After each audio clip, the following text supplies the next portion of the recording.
गीता चैनी राज्य अध्यक्षा अखिल भारत हिंदू महासभा ओडिशा आज आम राज्य कार्यकारिणी बैठक थिला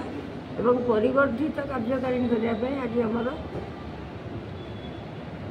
मिश्रण पर्व अनुष्ठित होती। प्रति जिलूर किसी किसी सदस्य योगदान कर पदपदवी अभिषेक कर हिंदू महासभार लक्ष्य तो बहुत माने बहुत तत्व भित्तिक दल ये सर्वपुरातन दल तेणु जार प्रथम प्रेसिडेंट थे वीर सावरकर तेणु से आदर्श अनुप्राणित हिंदुत्व आमर मूल लक्ष्य। बाकी गो हत्या बंद भारत को हिंदू राष्ट्र घोषणा मठ मंदिर सुरक्षा अनुप्रवेशकारी बांग्लादेशी को देश में विताड़ित और स्वतंत्र बाह्य मठ मंदिर को दि जाए तार जो ट्रस्ट सरकार पाक जाऊँगी सेटा आम मठ मंदिर को स्वाधीन करा हिंदुत्व उपर गुरुत्व दि जाए। संजय विषय राज्य महासचिव अखिल भारत हिंदू महासभा आमर 2024 लोकसभा जो इलेक्शन होता तापर यहाँ प्रथम कार्यकारिणी बैठक होता ए प्रति जिलूर जो मैंने बहुत दिन है आखिर कार्य कर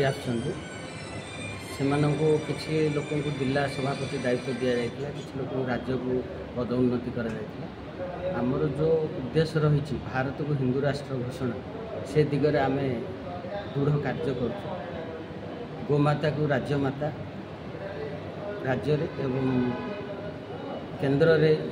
सारा भारत रे गोमाता को राष्ट्रमाता आम दाबी रखीचु जेहेतु केंद्र रे बीजेपी सरकार अच्छा राज्य भी बीजेपी सरकार अच्छा हिंदुत्वर एजेंडा दे से तेणुक आमर प्रथम दाबी गोमाता हिंदू महासभा तरफ गोटे पद कहना चाहूँगी आज इलेक्ट्रोनिक हिंदू महासभा भारत वर्ष रे जिते भी दल या पछुक कहीं देखती ना आज्ञा सब आगू को चलती तेणु मोटामोटी भाव में कहया गले भारत समस्त जनसाधारण सचेतन हवा दरकार सजग हवा दरकार। आमे कहूने जे हिंदू महासभा को मानतु ना